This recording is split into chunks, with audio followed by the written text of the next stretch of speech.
Wait, I think Bug tried to get in on our last live stream, and they ran out of time, or I ran out of time. One of the two. How you doing, Bug? I'm good. How are you? Doing good. Thank you for asking. Bug, are you at least 18, and are Yes, you a sir. believer in some kind of a god? Yes, sir. I'm Orthodox Christian. I wanted to Sure. run you through my argument for God's existence. Is it the Christian god or a generic god? I want to start off with a generic God, that a God that a conscious, full, pure act being has to exist by necessity. Okay, so I'll give you this. Well, first of all, it doesn't. But second of all, I'll give you the same warning I give all Phil Bros, which is that if you use words that are not standard in the English dictionary, like words you would only know how you're using them if you didn't read the Stanford Encyclopedia of Philosophy, then I'm going to instruct you to either provide definitions for those words or use different words. Yeah, of course. That's So just so you know, this is not a philosophy class, right? So when you say nonsense things like pure act, not a single person gives a shit what that means. We don't even know what that means. Yeah. If you need me to define anything, just ask me, and I'd love to define it for you, brother. Okay, so we'll start with premise number 1. All right. Things in the universe are in motion. Premise 2 is nothing moves itself. Premise This 3, is Aquinas's it's emotion, a variant or of it. okay. Premise 3 is a chain of movers. There can't be an infinite regress in a perfect. Premise 2. Nothing moves itself. Okay, and premise number 3 is infinite regress. Yes, sir. And Okay, and any others? Yeah, there's 8 total. Conclusion 1 is therefore there must be a first mover that isn't moved by anything else. Okay, let's pause there and address the premises that we have before we go on to more premises and conclusions, because I suspect this is a multi-pronged argument. Yeah, it's it's 8 premises, and then there's 3 conclusions. Okay, so we agree that things in the universe have motion. I think we can just mark that one off. Of course. Number 2 is nothing moves by itself, or nothing moves itself. And to this, I actually don't think we know that to be the case. For my limited understanding of how quantum fields produce matter, the way that they produce matter would in fact cause motion, and it would literally quantum fields would produce matter out of non-matter. That's a very weird thing to think about, but if that is the case, we have no reason to believe why it wouldn't also be in motion when it got produced. So I don't know if premise number 2 works. Yeah. Real quickly, do you affirm the law of non-contradiction? As far as I can tell, the law of non-contradiction seems to hold true. I think the first law of logic works until you get to a quantum level. And even things like causation. When you get to the quantum level, causation tends to fall apart because there are actually effects that precede the cause within quantum physics, and we can even reverse effects and causes in quantum physics. So while I think that generally the laws of logic are true for the things that normal people can observe, I think quantum physics fucks everything up. Okay. Yeah. Okay. I would argue. So, yeah, just to put a cap on that, just to put a cap on premise number 2, I'm going to put an I for I don't know. I don't know that is the case. I mean, you can make a case, and it might be convincing to me, but I don't know if that is the case. Yeah. I would argue that the law of non-contradiction is what we call a self-evident truth. And for it to be denied would require it to be true. So, for example, let's assume you say the law of non-contradiction is false. You would be asserting the truth of a proposition, like that it's true, you believe the law of non-contradiction is false, while denying its opposite, which is the law of non-contradiction is true. Which, for that statement to hold any truth and to be meaningful, would require the law of non-contradiction to be valid. Otherwise, the statement that you believe the law of non-contradiction is false is also simultaneously a statement where you're saying that you believe the law of non-contradiction is true. Yeah, I hear what you're saying. I didn't say that I didn't believe in the law of non-contradiction. Okay. So with that being said, the reason Motion or moves here, as I'm using in premise 2, I'm defining it as the move from a state of potential to actual. Potential, I'm defining as something having the capacity to become something else, but is not yet that thing. And actuality or actual, I'm defining as something is already that thing or state. So the reason something. Okay. So if matter comes into existence via quantum fields, then we could agree. We could just say that the movement is caused by quantum fields, the initial movement. As long as it's not something moving itself. Well, the quantum field would be the mover. Sure. Yeah. And just real quickly, with those definitions being said, the reason as to why something can't move itself is it would end up being a violation of the law of non-contradiction, because. Oh, I don't know about that. Sure. I can explain. So for something to be moved, something actual is actualizing something else's potential, right? So if you were to move yourself, you would have to be in a state of actuality, meaning you already are that thing or state, and then also be actualizing your potential, meaning you are not yet that thing or state. So you're both that thing and state and also not yet that thing and state in the same time and same respect, which is a violation of the law of non-contradiction.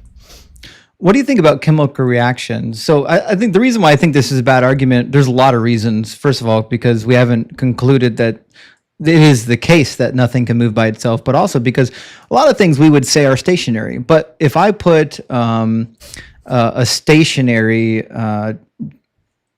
two things in space, right?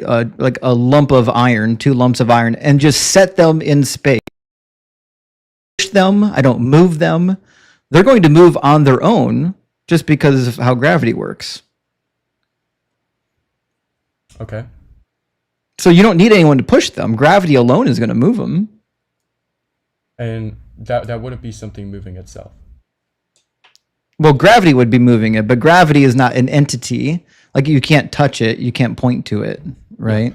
When I'm saying like something move itself, it doesn't have to be like an entity or like a being. It can be something like gravity or something that you can't necessarily touch, or something like that. It's just the concept is that it's for something to move itself would be a logical impossibility because it violates the law of non-contradiction. What the means at which it gets moved or actualized, as long as it's outside of itself and doesn't violate the laws of logic, is completely fine. That's what I'm saying. Two things that are not moving, if you set them in space, will in fact move because of how gravity affects mass. Yeah. So you don't need a person or a thing or something already moving to move them. You have quite literally an immaterial mover. And it's not God, it's just gravity. Yeah. I'm not Right? saying that everything that's moved is moved by God. Like, for example, if I wave my hand, I'm not affirming that God is controlling my hand to wave it. No, I agree. And I'm not making that claim either. I'm just saying, I think the reason why this argument is so popular is people just assume, any motion is the same as everything in motion, right? So if we're saying there has to be a first motion, first of all, I don't think that is the case, but even if that is the case, if there has to be a first motion, there's lots of ways we can get to a first motion without a God. Like it could literally just be gravity. Well, yeah. So I would argue that the gravity couldn't be this, like the first cause or the thing that's actualizing everything else, because an aspect that's required to be this first cause is to be pure act. The reason this is because... What do you think pure act means? Pure act I would define as being fully actualized and having no potentia, which would include... Well, so gravity would be pure act, would it not? No, gravity wouldn't be pure act. Gravity... Why? An aspect of pure act, for example, which means you don't have any potential in the sense that there is no improvement. You can't get any more powerful, any better. You can't increase at all. Like you're the peak, right? So, for example, if you imagine like a human, within the human mind, someone that's pure act could be omnipotent or omniscient, like they all knowing, those types of attributes, right? Gravity, wouldn't be like, gravity could always be increased, become more powerful, be stronger, right? That would it be. So what? That would mean it has potential. If it has if it's logically possible for it to change, then it would have potential. If it could get more powerful, it would have potential. If it could So change what? in any way, it would have potential. Yeah, why do I care? Well, Why do I that care would just that mean gravity isn't pure. has? Well, I think it's a meaningless data point. I think so. What happens is like you're using words that you think have meaning, and they have no meaning in the real world. Like no one cares, right? Like the word "pure act" only matters in a philosophy classroom. In the real world, no one cares. The reality is gravity does in fact exist, and it does in fact move things. Whether or not gravity could be more powerful than what it is today, or even less powerful, is irrelevant to the fact that we know that it does move things. Yeah, well, as it pertains to the argument, you were positing that gravity could potentially be the first cause, and I was just Why explaining to not? you how it couldn't be because it's not a pure act. Why does the first cause have to be pure act? Yeah, of course. So do you know what PSR is? No, Principle of I don't. sufficient reasoning. I don't study any of this philosophy stuff because none of it will ever prove any of the gods or any of the holy books to be true. In fact, the minute, even if you had an argument that ended in God being real, you would still completely lose on it being the Christian God. The Christian God absolutely is a violation of the laws of logic. Like you have to abandon that God at some point. Yeah, we can get into that after we like discuss this argument. Yeah, so PSR is what we call the principle of sufficient reasoning. It's the idea that everything that exists has a sufficient reason as to why it exists, and why it exists in that specific way. It affirms that there aren't things that just exist for no reason.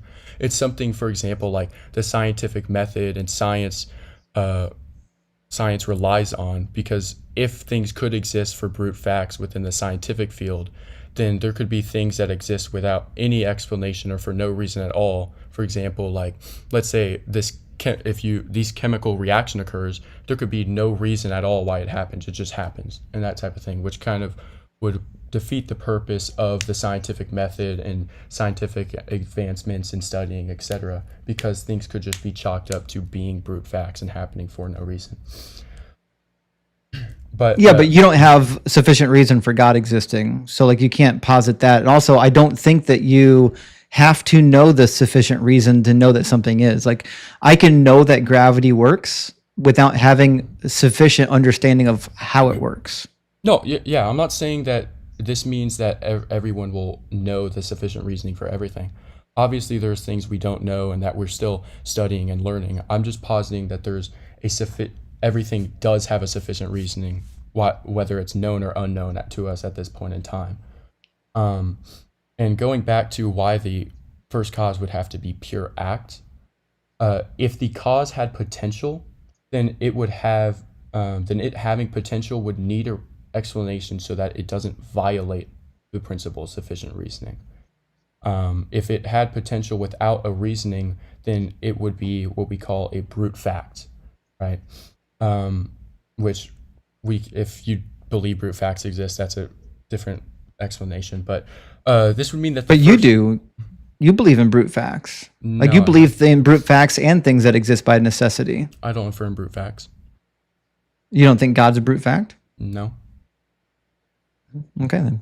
I don't affirm that God exists just because. Like, for example, with this argument that I'm laying out would be actually going against the idea that I'm affirming of God's being a brute fact, because the purpose of the argument is to deductively prove that God has to exist by necessity and doesn't just exist because he exists, and that there's an actual reason. Well, yeah. So if your only evidence that God exists is an argument from necessity, then I could easily just give you an argument from necessity for a non-sentient first cause. Yeah, Like this, just so we're clear, even if I accepted all three of your premises, it doesn't result in a God. The conclusion's a non sequitur if you put God in there. yeah. No, you couldn't argue that the first cause would be non-conscious, because of I could. something called the principle of proportionate causality. The principle of proportionate causality, are you familiar with that term? I'm not familiar with any of these terms because I studied like real things in school. Yeah. So the principle of proportionate causality is holds that something cannot produce an effect out of nothing. If it did produce an effect, Well, that's not true. so you would affirm that things can produce effects out of nothing? What I'm saying is that if you by nothing you mean no matter, then that would be wrong. Literally, non-matter can produce matter. No, not like within matter. I'm affirming that, for example, in order for an effect to happen, it either has to be within the cause, formally, eminently, or virtually. So, Not according to quantum physics. That's what I'm saying. well, if you were to affirm that a cause can bring out an effect that it doesn't possess formally, eminently, or virtually, it would lead into a violation of the law of non-contradiction, because you'd be saying it both doesn't have the ability to create the effect, but at the same time it does, or it did create the effect. It's not even close to what I'm saying. What I'm saying is that things that exist non-materially do in fact cause material. Yeah, you can. That can occur if it has the ability to bring about that. For example, when it comes to formally meaning like directly, either you're like directly material, virtually meaning it has the power to produce it, or eminently meaning it possesses it in a higher or more superior way. You could say a non-material thing can virtually possess the ability to bring about a material effect, meaning it has the power to produce it. What does it mean to virtually possess something? Virtually, I would, whenever I'm referring to virtually, I'm referring to it has the power to produce it. Do you see how like none of these words work in the real world? Like virtually in the real world doesn't mean what you just explained. This is why I instructed you when you came in. You have to actually talk like a real person. Nobody took your philosophy class. I didn't take it. There are thousands of people watching right now that didn't take your philosophy class. If I walked into your live stream and started spitting electrical engineering terms, how far do you think we would get? I think we could get somewhere as long as both parties Nah. are defining the terms that the other are confused on. Which you're not doing. Like, you're defined using every term you asked me. a literal litany of words that you've never heard outside of your philosophy class. And you know that. Hold on. You know for a fact that the majority of these words you're hearing, you've never heard them until you took philosophy. But you're assuming that we should know what they are. And I just think that's silly, which is why I started the conversation with, if you want to have a productive conversation, just use normal people words. I can do it. I do it all the time. I debate these philosophy concepts all the time. Being a complete amateur, I have no idea. I didn't take any of your philosophy classes, just using logic, and I can use normal people words and not bore the entire audience to death by spending endless amounts of time explaining the definition of this specialty word that I didn't learn until I took philosophy class. Like, you could do that. You could make that decision right now. Yeah. Well, that's not what I'm doing at all. If you go back on your stream at the start, I said, if there's any words that you want me to define or you're confused on, please ask me and I'll define it. And so far, Right. every word you've asked me to define, I'm gonna defined. stop you every time you start talking. Then Well, if you don't understand something, I'd gladly appreciate to That's- define it in order that's for our what conversation to be fruitful. so we'll try this again. That's why I said I don't go into Philbro spaces using electrical engineering terminology and expect you to know electrical engineering terminology. That's stupid. That's a dumb thing to do. So what you shouldn't do is going into non-philosophical classrooms and expect us to know all your philosophabble. No one cares. I don't expect you. That's Okay. why I offered to So- define anything you're confused on. It's not useful. It's still not useful. If I walked into your room and said, I'm going to use a bunch of electrical engineering words, just stop me if you don't know one. That's still useful or useless, because I'm going to use a shit ton of words that you've never heard before, and the entire conversation is going to be bogged down. No one's going to learn anything. You'll never reach a conclusion. You'll spend an hour and a half just defining terms. It's boring. No one cares about it. If you can't use normal people words, you're going to bore my audience, and then I have to move on to the next guest. So just use normal words. I don't want to stop you every 30 seconds and ask you for the definition of a word because it sounded great in philosophy class, but you've never heard it in the real world yet. Yeah, of course. I understand where you're coming from, but if you are going to bring up the topic of challenging us to prove God and prove you wrong, and then limit the ways in which we can go about proving that only to I'm your not limiting your specific way. expertise, I would argue that's intellectually dishonest. I'm not limiting the way. You're limiting me What by I'm saying I'm saying not is allowed that to use philosophy what because I'm you don't saying that understand philosophy. you're using specialty jargon to try to find an advantage in the conversation. That's what you're doing. But you don't have to do it. That's my point. You could use normal people words and say the exact same thing and not waste your time and not waste my time. That's all I'm asking. Don't waste my time. Don't waste the audience time by making me force you to define all the words that aren't proper jargon in modern day non-philosophy English. Sure. Okay. So from where we left Okay. off, you wanted the meaning of We're, virtually. we're still on premise number 2. Yeah. Just so we're clear, I'll put it back on the board. We're on premise number 2. Oops, wrong button. Premise number 2, which is nothing moves itself. That's still where we're at. I have no reason to believe that this is the case. Did you understand how it leads into, for something to move itself, it would lead into a violation of the law of non-contradiction? No, what I'm saying is something can be moved that is immaterial when it becomes material, and something can be moved that is material by gravity. Now, that doesn't mean it moved itself, but what it does mean is that there is an immaterial mover that's moving the thing. That's fine. And we first of all, We agree on we still don't have any conclusive reason to believe that something couldn't move itself. We don't know that to be the case. Okay, I brought up the explanation that if for something to move itself, it would violate the law of non-contradiction. On that How? explanation, yeah, so it would to move, like I define motion as moving from the state of potential to actual. And in order for something to move from potential to actual, something has to actualize its potential. So if something were to move Well, no, itself, why? No. You've defined that into existence. So what you've said is my claim is true because my definition includes the conclusion. That's circular. You can't include your conclusion in the premise. yeah, I can explain. I can explain as to why something actual would need to actualize something's potential for it to move from a state of potential to actual. If you No, that's what you're saying, though. Your claim is that something can't move itself, and the premise to support that claim is that something can't move itself. That's essentially what you're that's not saying. what I'm saying.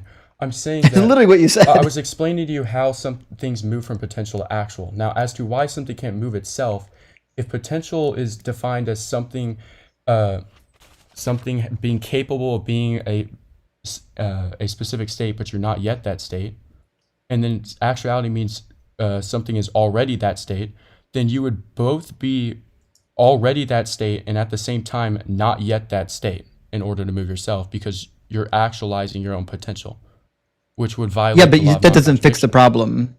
It doesn't. So we'll try this again. So the law of non-contradiction has nothing to do with whether or not a thing can actualize its own movement. That's what I'm looking for. So the Is there a reason why a thing cannot actualize its own movement? do you see the P and not P?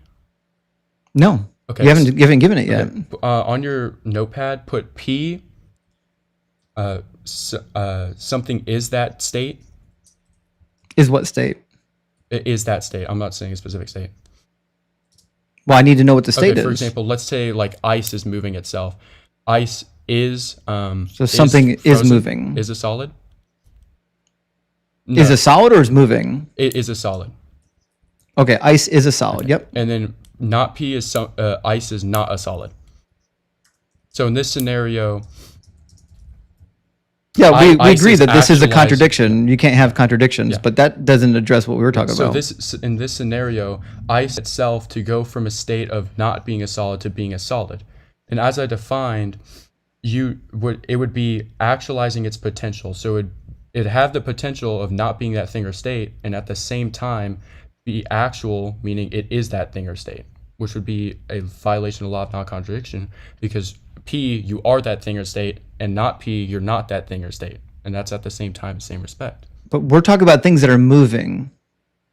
We're not talking about states of I define matter. motion as they move from a state of potential to actual. I'm talking about moving like a motion, like something is moving through space. See, again, this is That's the problem. not how I define motion. That's not what I mean. I know that's the problem, Bug. Well, if you is know, everybody then here? straw Bug, manning stop. Bug, stop. Everybody here, right? There are over 2,000 people watching, and every last one of them knows what it means to move. Right? Now, you've got a weird definition of move that doesn't mean actual movement, right? So now I have to stop the conversation and explain to you that the word move means to locate something in one position and then into another position. It means a translocation. Now, you've got a different definition of move that probably isn't even in the dictionary. What's your definition? I defined it as move from state of potential to actual. And that's the definition I gave you at the very start of the conversation. Okay, and again, that's a meaningless definition. How is that meaningless? Because actual means it's moving. Actual means it's already that thing or state. For example, if we take a seed's potential is to become a tree. So for a seed to be actualized, it is a tree. But we're talking about movement. This is the argument from motion. Premise number one, things in the universe have motion. We're not talking about its states of being. What we're talking about is whether or not something is in motion and how it might have found itself to be in a state of motion, right? And now you're talking about states of matter. So this is why these arguments are silly. So I'm going to short circuit the argument and explain to you why everything in this fails. First of all, we have no evidence whatsoever that something can't produce its own motion. That's a problem. You're not going to be able to provide an argument for that. Premise number three, you have no way of demonstrating that infinite regresses are impossible. Never going to happen.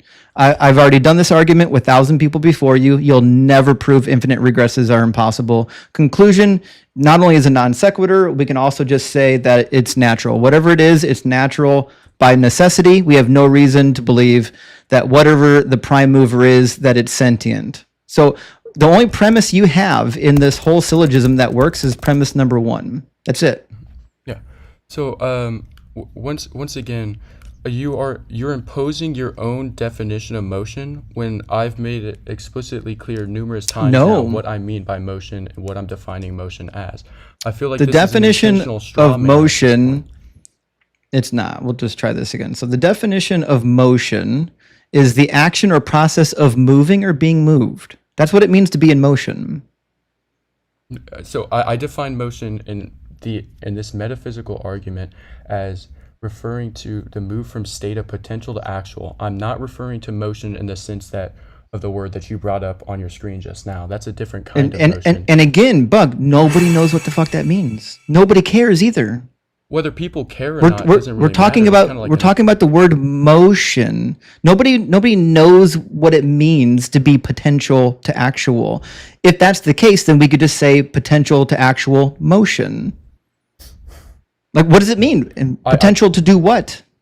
So potential, I'll define it again, is something has the capacity to become something else, but is not yet that thing. For example, a seed's potential is to become a tree, but it's not yet a tree. It's still a seed. And actual it's something is already that thing or state. So for a seed, being actualized would mean that the seed is now a tree. I got you. Okay, so what you mean to say? So what you mean to say is that things in the universe have a state. Say that one more time. That's what you mean to say. You got to change premise number one. Premise number one needs to say things in the universe have a state. No, the term here as like Aquinas and Aristotelian Thomistic metaphysics uses it. It refers to motion. No one cares what that means. It doesn't matter how many big words you use. Every time you use like big words, no one cares. I've offered numerous times to define any words that don't make sense. No one cares, Bugs. No one cares. That's just kind of like dismissive ad hominem at that point. If you understood how rhetoric works, you would not be forcing your audience to ask you for definitions. In fact, when I took my preaching classes in seminary, they flat out told us, don't use big theological jargon. Don't fucking do it. I don't care how smart you think it makes you feel. Don't Do it. Your audience doesn't know what you're talking about. They have no idea what you're talking about. If you want to win over an audience, if you want to win the hearts and minds of people, you have to use the words that they know. Now, you're not in the philosophy classroom. This sounds great, I'm sure, in your philosophy classroom. It sounds stupid outside of your philosophy classroom. If you want to have a productive conversation with me or anyone here, even convince the audience, you got to start using words either in the way they show up in the dictionary or the way they're used in society. No one cares that you came with all your own new definitions. No one cares. Yeah. So I'm using these most simplified version of these words. Obviously, if I wanted to pretend to be smart or ego people, I could use the Latin terminology and start saying qua and all these other terms. But I'm using the most simple, bare bones versions of the words, and I'm clearly defined them for you every time you've asked, and numerous times outside of that. If you're going to continue to say that I can't. For example, I can't use these words because no one understands it. It would be really an appeal to incredulity. And if you're just what I'm saying is that it's bad. It's bad rhetoric. What I'm saying it's bad rhetoric, right? If your goal here is to convince people of your viewpoint, this is a bad method. This is called bad rhetoric. Rhetoric needs to match the audience and the interlocutor, which is why I told you I will never go into somebody else's space and use a bunch of electrical engineering words. Nobody knows what it means. Sure, there might be 5 engineers in the audience that thinks, oh, this is really cool. He's using electrical engineering words. No one gives a fuck. Okay. You're not in a philosophy classroom. If you can't use words that normal people use, you're wasting your time. So don't make me stop you every time you use a word that you only learned in philosophy class. If it's a word that you never knew what it meant until you took philosophy, we don't know what the fuck it means either. So stop using it. Okay.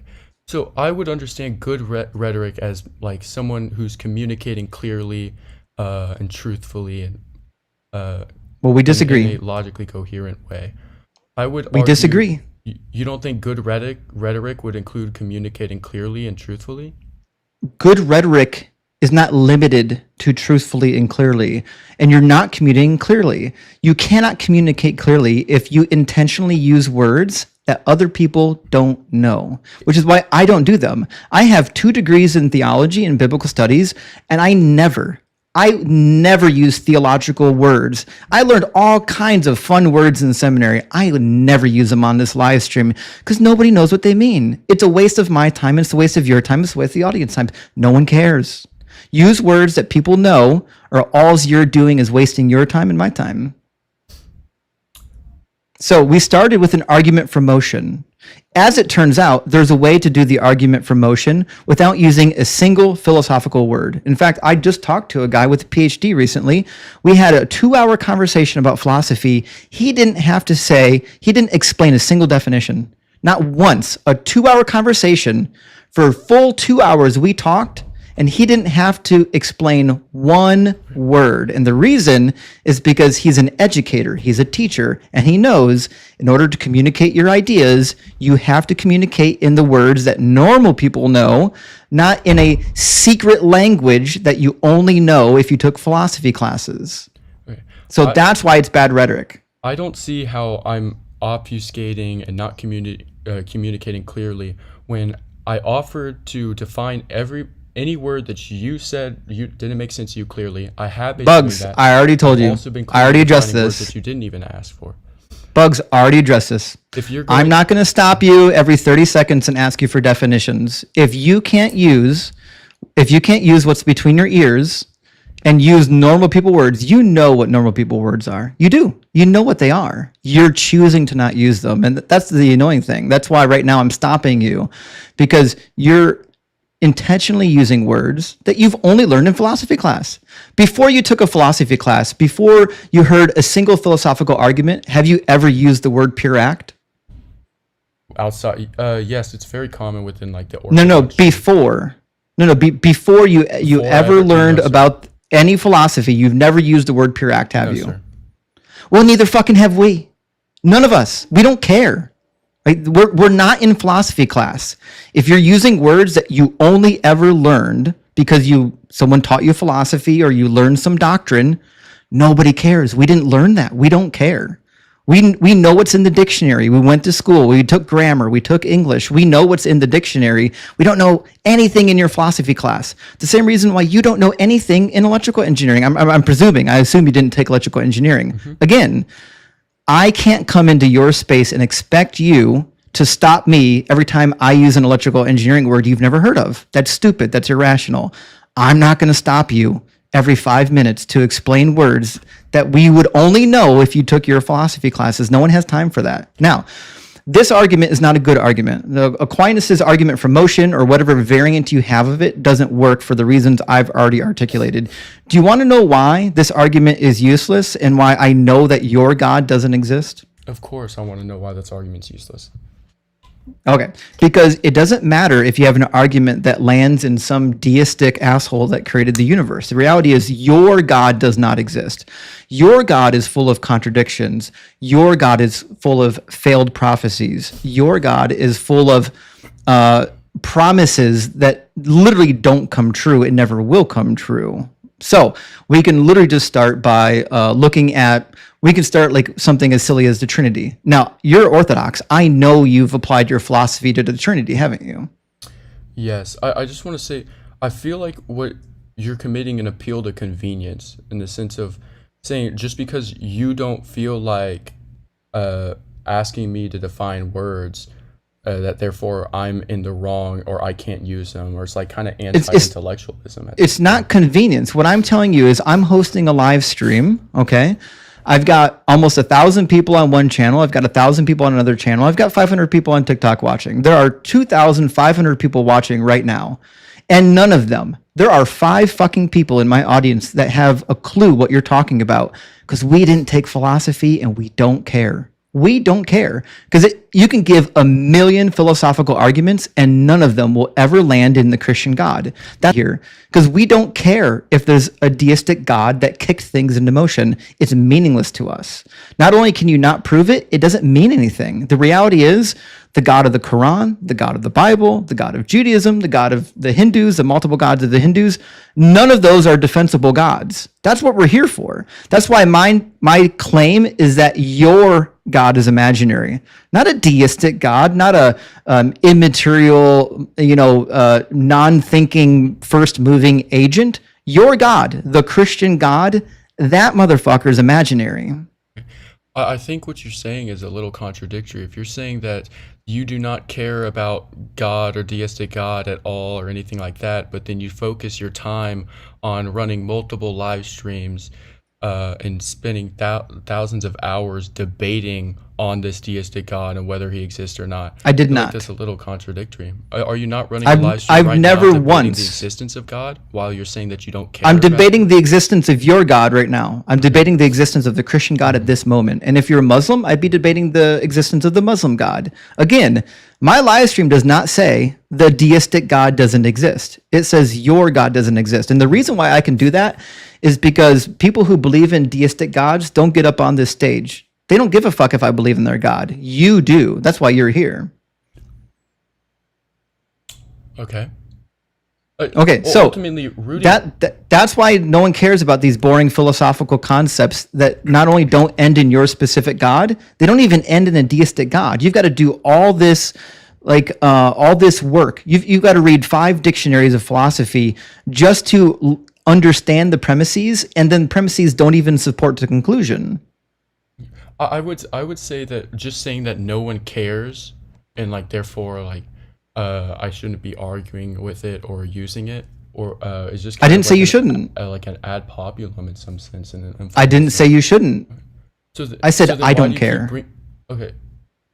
So essentially, I'm saying I don't care because you're on my platform, and I'm allowed to run my platform the way that I run my platform. There's a reason why 100 people up to this point has been saying over and over again, move to the next guest, he's boring. Move to the next guest, he's boring. Move to the next guest, he's boring. Because this is boring. We've heard this argument 1,000 times. You can't believe that you're the first person up here that gave the argument for motion. Please tell me you don't think that. I don't think that, but I think that So why do you think this is going to work? For it to come to something where it's a topic that you don't understand as well, and you don't understand the terms, so therefore I'm not allowed to use it, or I'm wrong for using it, or you don't. I didn't say you're wrong for using it. Of like an appeal to incredulity, where you're rejecting. It's not an appeal to incredulity. Because you don't understand. No. Listen to what I'm saying, Bug. You are in my space. There are rules in my space. I set the rules in my space. You don't have to follow them. You can leave if you don't want to follow my rules. The same reason why if I came into your space for the 100th fucking time, if I did nothing but use engineering jargon, you would say, Justin, stop using engineering jargon. I don't know what the fuck it means. I would say, okay, I'll use normal words. I'm in my space now. You're in my space now. We don't know your dumb jargon. We don't know it, and we don't want to stop you and make you spend an hour explaining it to us. If you can't explain it in normal words, you don't have a good argument. That's the reality of it. Explained in normal words. Everything. Again, I told you I'm not going to stop you every time you use a word that you only found in philosophy. I'm not going to do it. All it does is bog down the conversation. Now we can try again. We can start from premise 1. I can give you a shot to do all of your premises and your conclusion without using philosophical jargon that nobody knows. I can give you that opportunity, but I'm not stopping you every 30 seconds to define your terms. You have to put your big boy pants on and say, hey, when I'm talking, is this a word that I would only know if I took this specific philosophy class? And if the answer is yes, don't use it. Okay, so are you saying that I'm not being clear, or that you don't feel like asking me to define words over and over again? Both. Not only are you not clear, and also I'm not going to waste my time and the audience's time to force you to define words that you know you only learned when you started learning philosophy. Okay, so then can you, like, for example, give me an example of a word that I've not been clear on with my definition so that I can define it clearly? Any word that you never learned about until you started learning philosophy, and you know what those words are. You know what those words are. I'm not in your head. When those words come to your lips, think, hey, would a normal person know what these words mean? And if the answer is no, don't use it. I think that... So stop reading from your script, Bug. Throw your script away. We don't need it. I heard you turning pages. I know you have a script. I know you have a script. I know you want to go through it. Throw your script away and just have a normal human being conversation. I think that's changing what you said. It's moving from me not being clear to me using words that you don't feel like asking me to define. Again, it's whether both. Whether I'm clear or not. It's both. So Bug, it's both. And I've already, Bug, not only is it both, I've explained to you 5 times why it's both. 5 times. And now you're crying about it. I've explained to you, if you're using words that are in a specialty field in order to communicate to people that are not in your specialty field, then that is your problem. If a nurse comes in here and wants to have a conversation with me and does nothing but use endless words that she learned from nursing school, it's a useless conversation. I don't give a shit. You're no better than an engineer forcing engineering terms on people. You're no better than a nurse forcing nursing words on people. No one studied the shit that you studied. No one is in your specialty other than the friends that you know.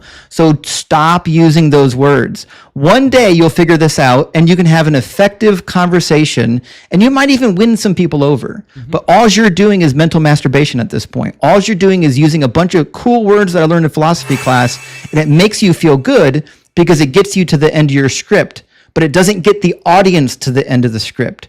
Your goal here is to convince me and to convince the audience not to feel special that you know big words.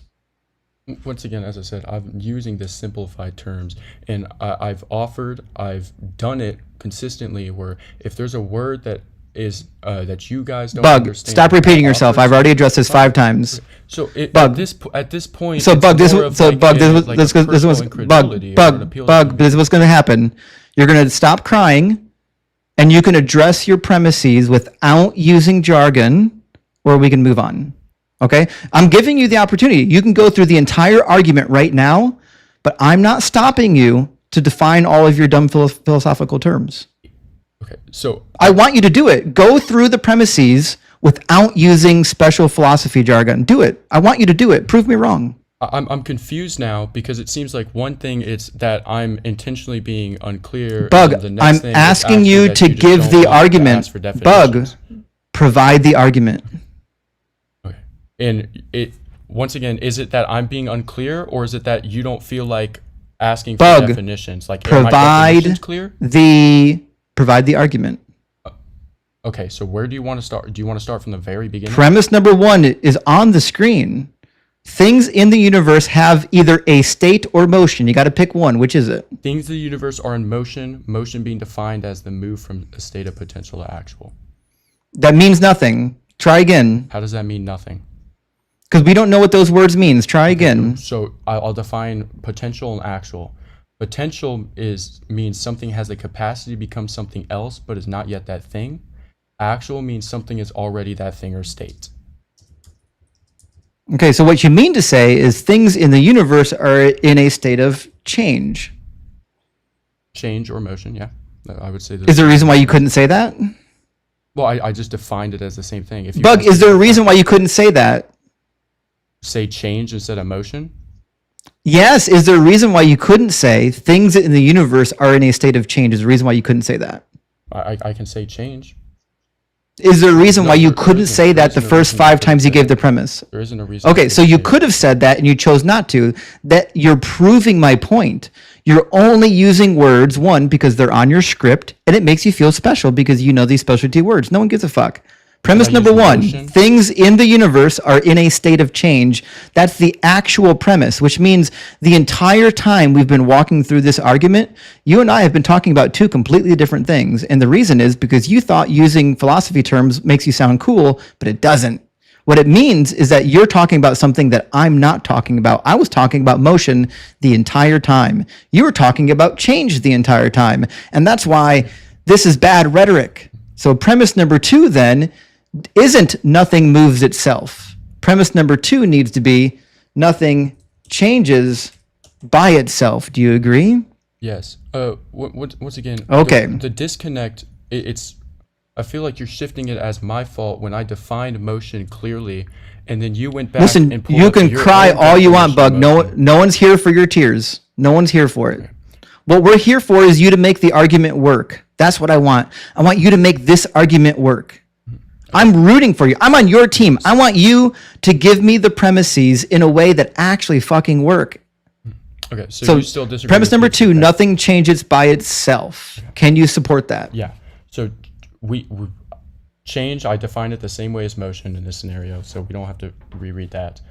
Okay, what's the support though? How do you support the claim that nothing changes by itself? Yeah. In order for something to change itself, it would have to be actualizing its potential. Again, nobody gives a fuck what that means. Nobody cares. I'm not going to ask you for that definition. Use different words. There isn't a different word that I could use for act that's going to change anything. It's still going to be defined the same way. It's not going to get any clearer. Okay, so what you mean to say is nothing can cause its own change. Nothing changes by itself. That Yeah, means that's the what it same thing. means. That's Nothing can synonymous. cause Yeah. its own change. Yeah, That's yeah. Okay, synonymous. support the premise. That's what I'm looking for. How do you support the premise? Yes. So in order for it to even potentially cause its own change or change itself, it would need to actualize its own potential.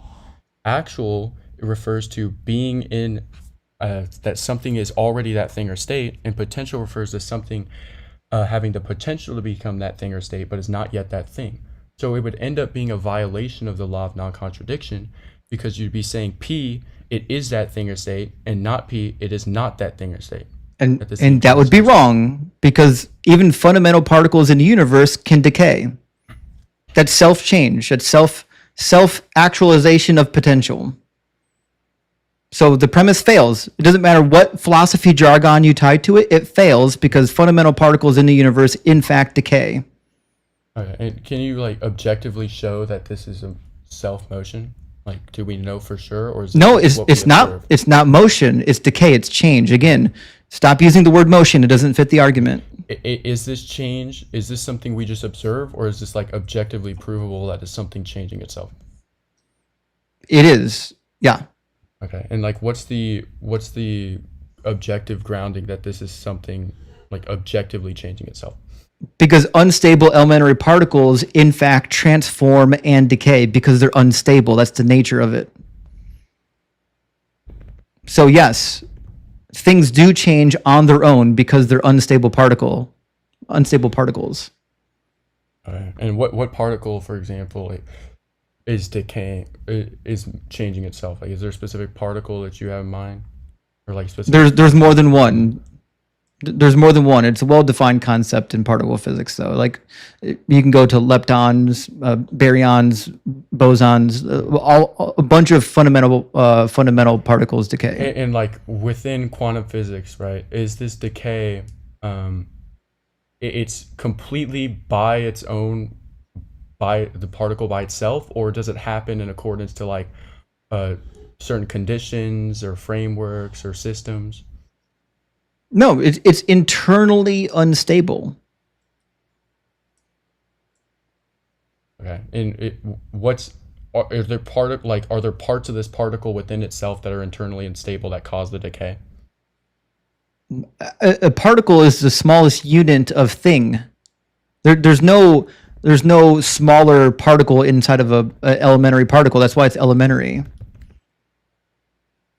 Okay. Or fundamental. That's why it's a fundamental particle. Yeah, and can you once again, can you provide like the objective grounding that it's this particle by itself decaying? Objective grounding. Well, once again, like with science, I love that they can't use real words. I think we can both agree that when it comes to science, things as we get smarter and progress, especially technologically, we learn, and some things that we expected to be a certain way previously change. As we get smarter and have better tools to work with, as we see with like the shape of the Earth, the orbit of the solar system, etc. I'm asking, how do we know that's not the case with this, and that it's actually, this is fully the way, and it's not something that could change in the future? I have literally no idea what you're asking. What we know from particle physics is that particles decay. It's just a fact of physics. And our understanding of this cannot change or adapt at all.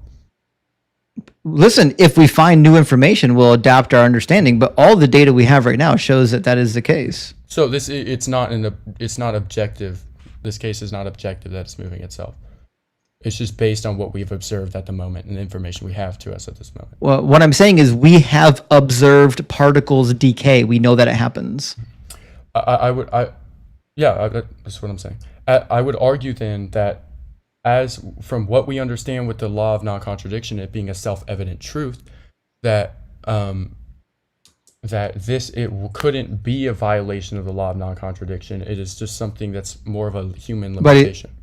No one cares about the laws of non-contradiction here. We're talking about whether or not particles decay, and they do. It's just a fact. The law of non-contradiction is relevant here because it's relevant. He can't stop himself. It's relevant in the case of something changing itself and why it's not possible. Well, then the law of non-contradiction is wrong on the quantum level, which is what I said at the beginning of the conversation. The laws of logic go fuck all when you get to quantum physics. They don't work in quantum physics. They just don't. They only work in the material universe that you and I are interacting with.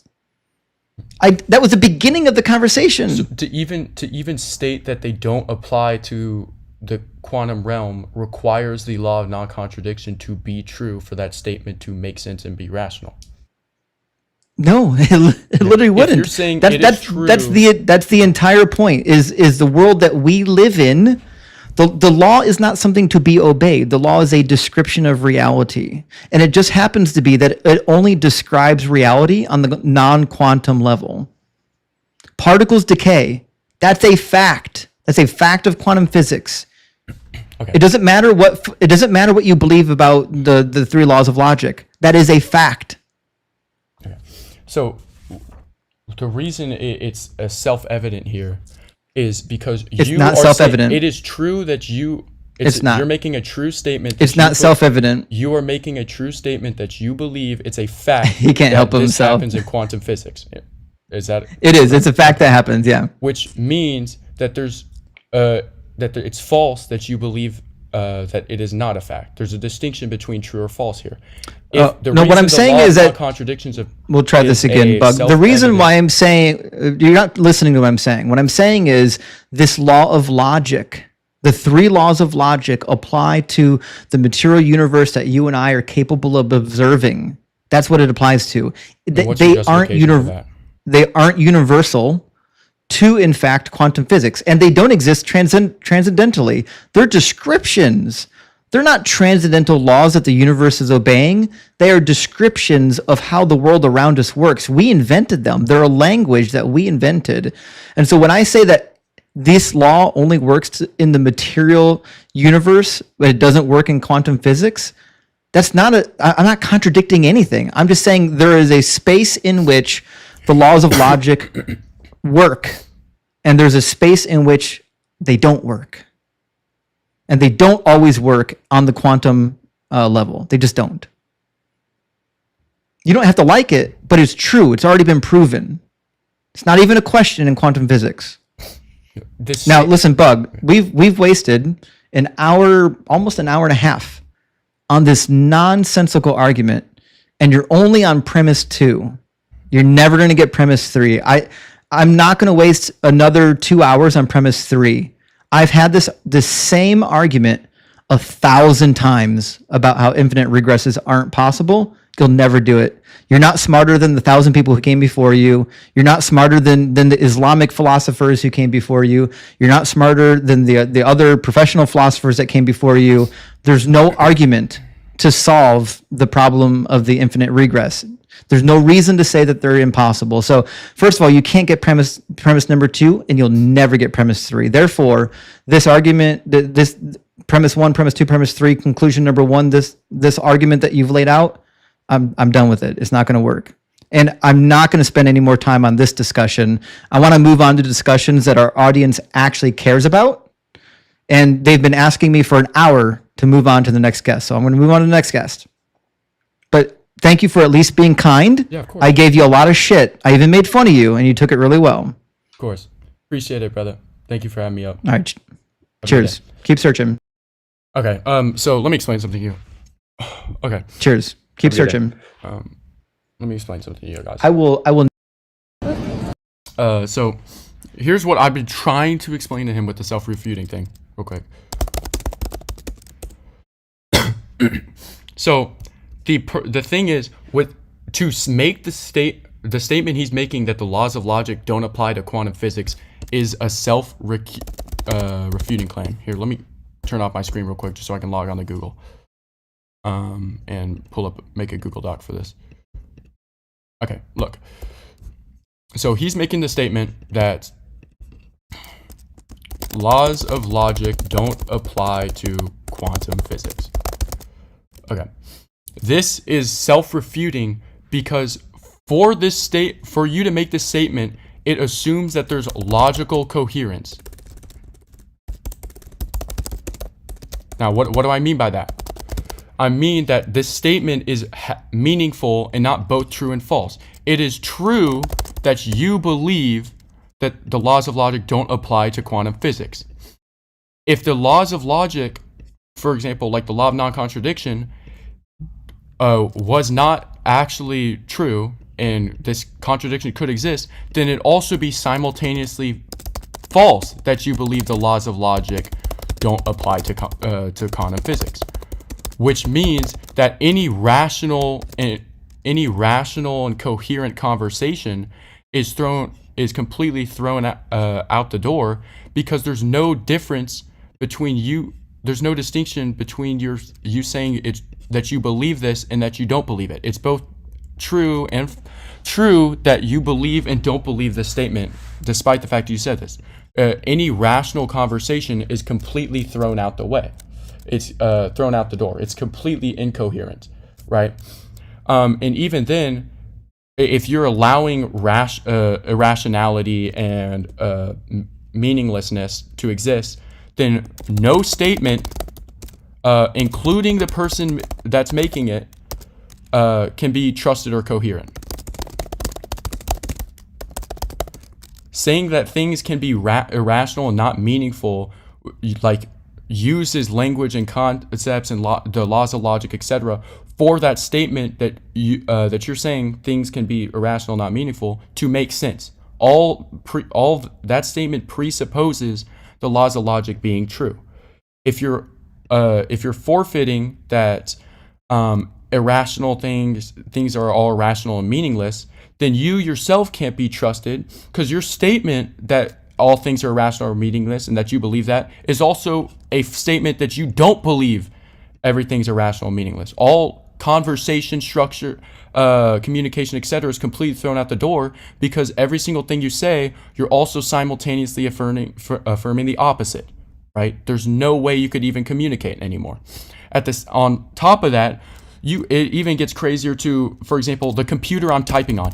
This computer is also simultaneously not a computer, or this computer exists and at the same simultaneously doesn't exist. Do you see how everything, like the entire universe, just becomes completely irrational and silly, right? See how it just doesn't make sense? That's what I'm trying to explain to him. And I'm sorry. And I hope he understands now. I hope he eventually understands what I was trying to say. This is what we call a self-evident truth. Now, what is a self-evident truth? A self-evident truth is essentially a truth in which denying it requires it to be true, or the denial is an affirmation.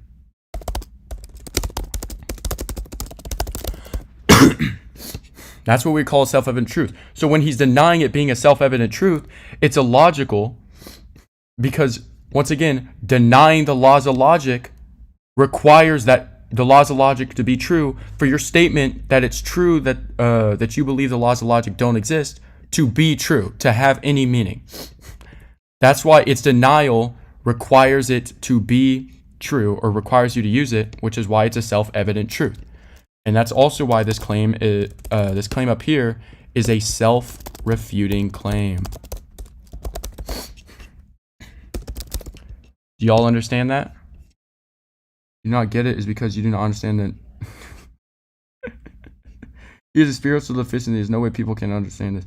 You know, I think the funniest, I might like cut that out, like cut that part of the live stream, the debate, and put it in as a YouTube video. Dude, some of the comments, I don't know if you saw, but I was like replying to them just so I could see them later on, and so y'all could see them. Some of them were so funny, dude, that were trashing on me. I'll go back on the stream and I'll get like a couple screenshots of some of the silly comments. Oh, there's one right here. Hold up.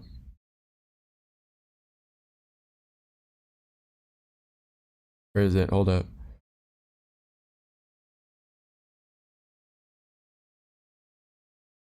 I'm trying to find some of them. There was some funny ones, but yeah. What are you saying? Hold up. I saw you say something. He's a total so. Seems like this should go without saying. I don't get how people can be so dumb, but I appreciate you explaining this, buddy. Yeah, of course. And you'll notice this. I say this all the time. Even if you get absolutely destroyed, or you don't know anything you're talking about, your viewers will always glaze you. Do you notice, like, those people? There was probably 400 people in that live that were all glazing him and acting as if I was a moron or being unclear. And by the way, I was trying to challenge him on this. Great rhetoric. Like, if we look up what is great rhetoric, that's what I was trying to point out. The art of effective and persuasive communication, accompanying the skillful use of language to inform, persuade, or engage in an audience, right? Great rhetoric would include communicating clearly, being intellectually honest, not being fallacious, defining your terms when asked. This is examples of great rhetoric. He is saying I'm having bad rhetoric, which means I'm not communicating clearly, And specifically, he's not accusing me of doing this. He's accusing me of being intellectually dishonest, and I'm like not being clear on my definition for terms. Now, as I said maybe 45 times in that live, I said if you don't understand a term, I will just tell me and I will gladly define the term for you so that we're on the same page and clear. And also notice how he was committing a straw man. He towards the end of the conversation, he said that there was a disconnect with the word motion because he was using motion in the sense of like the dictionary definition, and I was using motion in this definition, and I was using motion in the sense of like how I defined it as change in the move from a state of potential to actual, right? And that was the disconnect. This was him unintentionally admitting to strawmanning me because earlier in the debate, I'd said, like, have I not been clear on the definition of motion? I'm defining motion as the move from a state of potency to act. And he cut me off and he says, I understand that. I know that's what you're defining that as. So he actually unintentionally affirmed that he was intentionally strawmanning me and intentionally using the dictionary definition of motion, despite clearly knowing that I wasn't referring to motion in the dictionary definition, but was referring to motion as the move from a state of potency to actuality or act. So he literally just self-reported that he was intentionally strawmanning me. And then he claims that I'm being unclear, despite the fact that when I asked how, like, if he could give me an example on like a term that could be unclear, that I was being unclear on or not defining, he couldn't.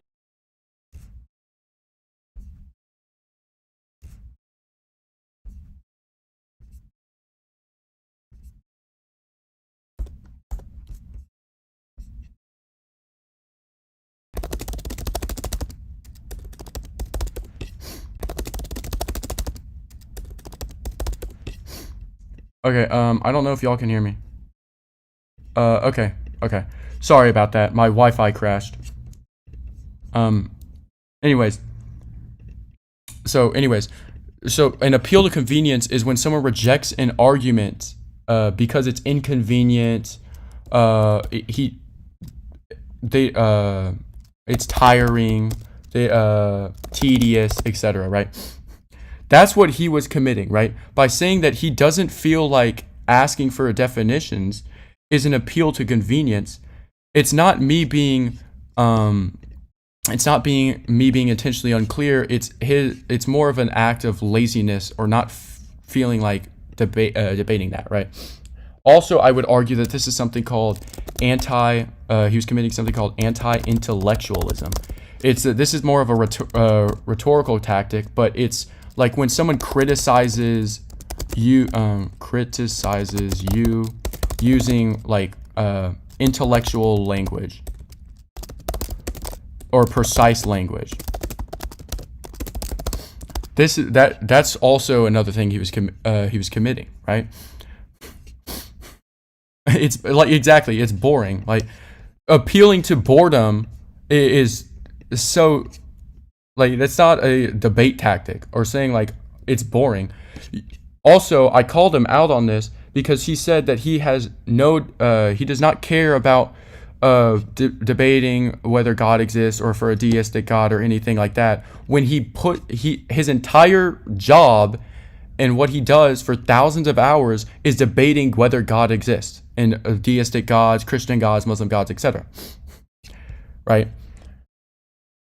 He's also, you could argue that he was committing like a more informal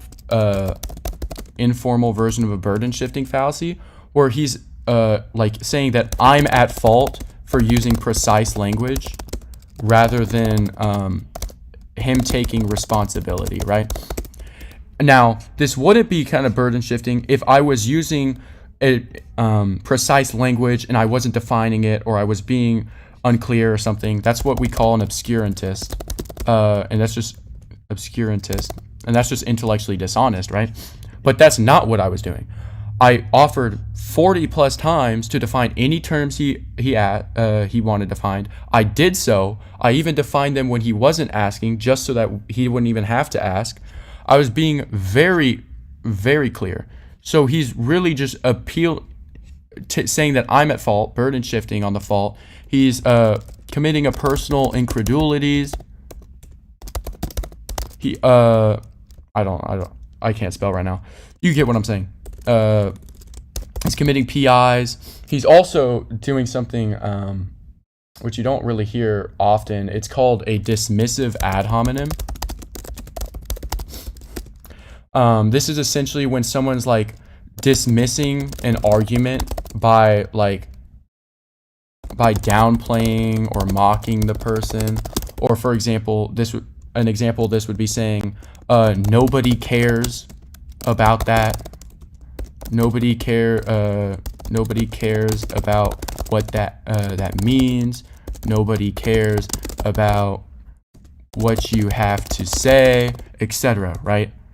This is what we call a dismissive ad hominem.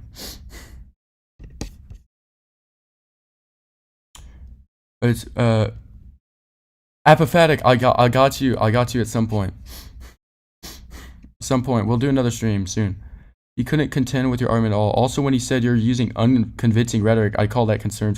I mean, yeah, that too. That's purely subjective. What I was trying to get at with him too, on what I said about the quantum physics. What I was getting at is what he's saying essentially is that it's based on what we presently have observed and present information, right?